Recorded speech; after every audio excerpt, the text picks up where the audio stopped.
Hey everybody, ahead of today's video, a quick little message from me. Christmas, New Year, they are now a distant memory. 2025 is upon us and it is time to get out there and start doing car stuff again. And if you want to come and join me, I've got a whole bunch of stuff planned. In fact, this year it is my mission to do something social every single month. So coming soon in February, on the 12th, which is a Wednesday, I have my curry night. Following on from our success last year, this is an event in South Suffolk and it's going to be a buffet style event. If you want more information, please check the link in the description down below or the community page on my YouTube channel. Then further north at the Motorist, just between Leeds and York, I'm going to be hosting my famously fiendish quiz. So if you want to test your automotive grey cells and prove your superiority, then come and join us. I will be there all day on the Saturday taking part in their Valentine's social. And if you'd love to come to either of these events but for whatever reason you just can't, then don't worry, because to keep you all up to date, I now have a newsletter as well. So to sign up for that, please follow the link in the description down below, and I look forward to seeing you soon.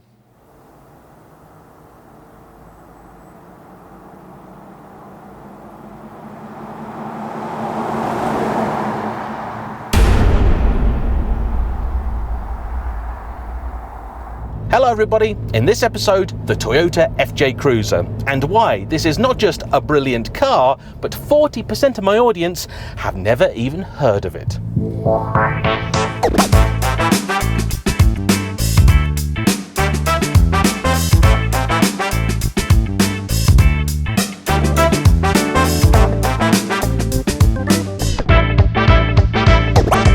Pretty rare that I do any of my tests off-road, but if you want to see how exactly it is that I wound up here, make sure to stick around. And if you've been enjoying my content, don't forget, hit that like button, comment down below, and most importantly, subscribe. It costs you nothing, but it makes stuff like this possible.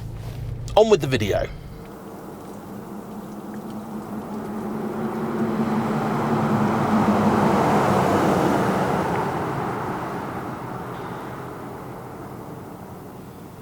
The genesis of the Toyota FJ Cruiser can be traced back to the mid-1990s.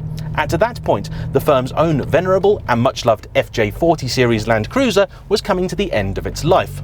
And for those unfamiliar with it, the FJ40 is Japan's Land Rover. It follows very much the same formula of simple, rugged construction with classic styling and a very, very long life. It had started in 1960 and finally finished production in 2001.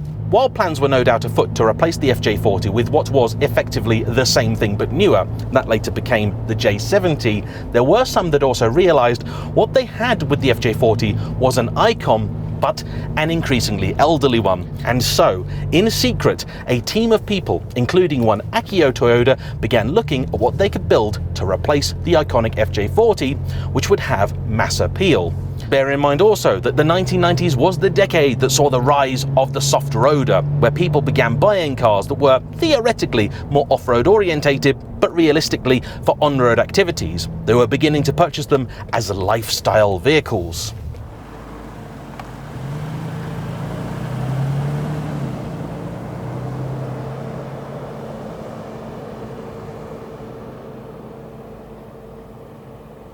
And I have to say, the FJ Cruiser is a little bit of a masterpiece because it is at once instantly recognisable as a Toyota off-roader, but it's also clearly a much more modern vehicle. And it should tell you everything about just how successful the styling of this car is, that the model debuted 20 years ago now.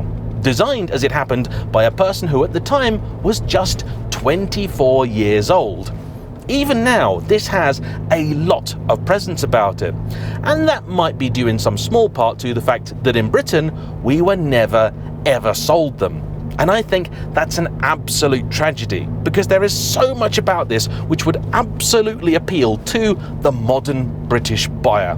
First off, it's got those rugged, handsome good looks. It does look like a very serious vehicle. Got shades of baby Humvee to me. I think it's a very, very cool thing. But making sure this was not to be a case of style over substance, under this body you will find a traditional ladder frame, making this a rugged off-roader. Toyota took the car to all corners of the world, testing it and making sure it could cope with all of the environments expected of a vehicle like this. Size-wise, it's also an interesting character. Though at first glance, and in isolation, it looks big, it's not. It is in fact only slightly larger than a RAV4 of the day, coming in at just over 4.65 meters long and 1.9 meters wide. Whilst this does then make it quite a bit easier to park than many other larger 4x4s, the penalty becomes obvious as soon as you open the door, because this is not a particularly spacious interior. And as for doors, there are 4 of them, with the 2 front ones being your regular traditional items and the 2 rear half doors being a suicide configuration. It's basically just a big dirty off-road RX-8, this thing. In the back you do then have enough room for small adults, though for most people I'd say it's best used for children or extra luggage. The boot itself is then an alright size, it's fairly uniform which makes it handy for stacking cases, but it's not particularly deep. The car went into production officially in January of 2006 and was finally discontinued in December of 2022. But in spite of the fact this was one of the very last models being built, this a 22 model year, inside it does feel very much like a car from the early noughties and not 2 years ago. My partner has a 2005 RAV4 and it feels like many of the parts in here are of the same era. Evidently, over its life, they didn't update it all that much. So you don't have a nice big modern infotainment system with Android Auto and Apple CarPlay. You instead have a classic Toyota tuned-in CD player. Below that, there are then heater controls from the 1990s, and above all of it, a clock from the 1980s. Perched atop this then very interesting dash, on the driver's side you have a little storage bin, where for the passenger you have an airbag, and in the middle you've got a trio of gauges, all giving you your direction, heading and various other interesting information. In keeping with its off-road credentials, the cars were chiefly sold as four-wheel drive of some description, though a limited number of rear-wheel drive only variants were sent to the American market. This one is what I expect to be the most popular configuration, so the 5-speed automatic paired with a configurable four-wheel drive setup. You could have then also had the car with a 6-speed manual.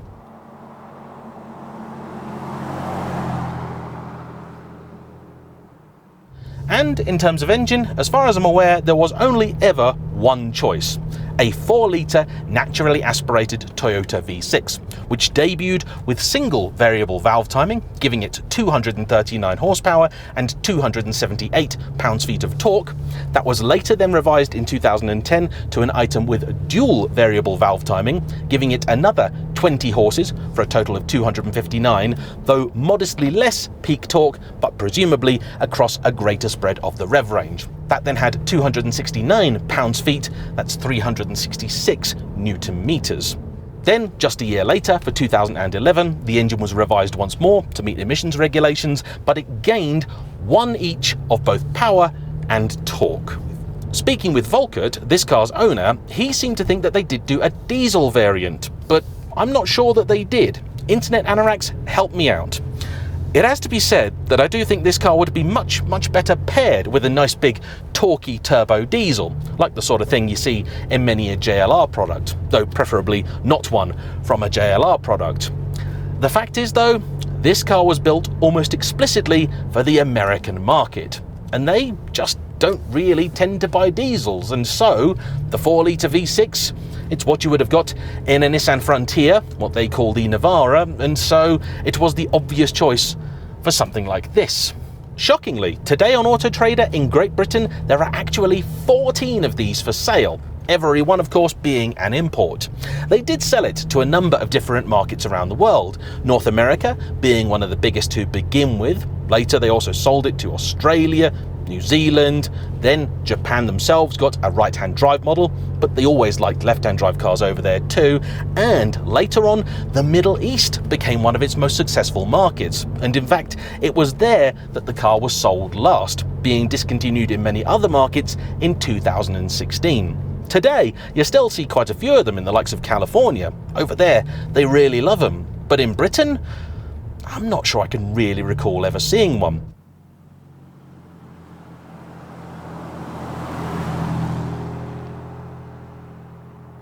I did have a lovely gentleman, Chris, offer me his in the UK, and I was supposed to do it, but a few things happened and my schedule didn't quite work out, and so we weren't able to do it.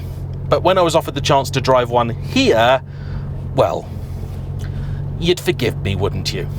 And what is it like to drive? Well, I got to say, it's actually very pleasant. The windscreen seems oddly small. It's very broad, but it's also not very tall, necessitating the Jaguar E-Type style arrangement for the wiper blades. Behind me, likely on account of the parcel shelf that this one has got, visibility is pretty terrible. I must say, I do love the looks of it. This one was originally a bright blue, not I think the Voodoo blue, which became the FJ signature colour, but still one that I think would have really worked. It does though also work in this two-tone brown and grey wrap that Volkert's put it in, and I've got to say, it does kind of suit it annoyingly well.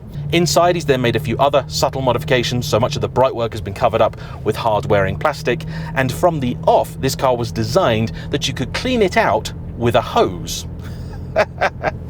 Very cool. Originally, these seats would have been fabric, as the back ones currently still are, but this one has now been covered in a very, very nice leather that is actually a cover, it's not a retrim. Works really well. It's fairly comfortable too, and this is a very, very pleasant thing to drive. I've been filming here for a few days now, and this is by far the busiest of them. Most of the time I've been up here, I have been just about the only person here.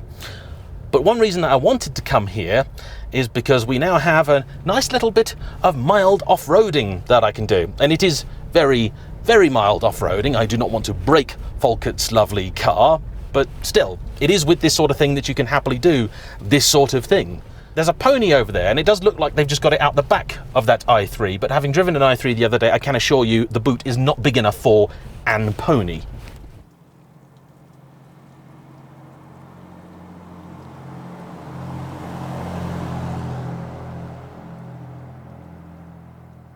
This stuff's quite fun. Oh, there's some very, very jaggedy looking rocks down there though. Be very, very careful. Don't want to pop a tyre up here. I am not sure that Quick Fit have a branch locally. Oh, crikey blimey. Ride quality is actually pretty good. Naturally, there is no adaptive suspension or anything like that. This sits on traditional coils and springs, not air ride or anything daft. It's only actually here too that you start to feel a little bit of that classic body on frame shimmy that you tend to get. On the road, very, very well behaved car. Oh, got some off-road cyclists coming through now. I'm gonna pull over and get out of their way, and I'm also gonna turn myself around. Now luckily, one bit of technology in here, this mirror does have a reversing camera integrated into it. Well, you know what I mean. The camera's behind me, but there's a screen up here hidden in the thing. And that means that I can turn it around without fear of dropping it off the edge of this ravine. It's very, very pretty up here.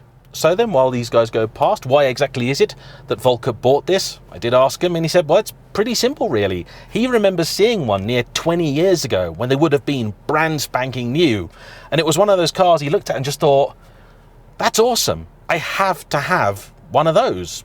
And so near 20 years later, he does. It's a cool, cool thing. And the thing that maddens me is that we would go gaga for this sort of thing in Britain. We would love it. It looks cool. It's actually got rugged off-road ability that we know we would never, ever put to the test. But it's very, very cool to be able to tell your friends that you might. It's also not hideously expensive either. I don't know what they cost when they were new, but I can tell you that today on Auto Trader, you'd pay anywhere between £20,000 and £40,000 to get one of these. And when you look at that compared with, say, an old Land Rover or the like, it's actually pretty good value for money. I expect the major thing that will put off a UK audience is that big 4-litre engine, because not only is it not really the right companion for this car, it's also not going to be especially economical. It is, however, built by Toyota, so those spare parts might not be the easiest to find. Hopefully, you wouldn't need them all that often. And you can tell your friends you went and did this, even if you actually haven't. Most importantly, don't forget, if at the end of today's video you are tempted to buy yourself an FJ Cruiser or any other interesting import vehicle, use CarVertical, the super-powered super search that will cross-reference a number of databases to give you all the important information that you really need to know when buying any used car, including accident damage, potential mileage discrepancies, usage as a taxi, or involvement in fire and theft. It takes just 60 seconds and all you need is a registration or a VIN, and for 20% off the service, don't forget to use my discount code JAYEMM.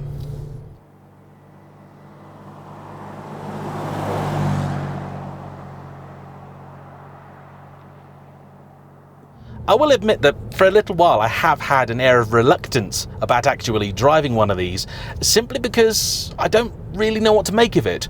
Off-roaders aren't my thing. I don't really ever test them in a way that would tell you usefully whether they're good or bad at it. And because the ones that then tend to be very good off-roaders aren't that good on the road, I feel like I'm only ever seeing the worst of a car. But in the case of the FJ Cruiser, this feels like a car which is far, far more than the sum of its parts. It's really, really cool. And I would absolutely have one of these over an old Landy.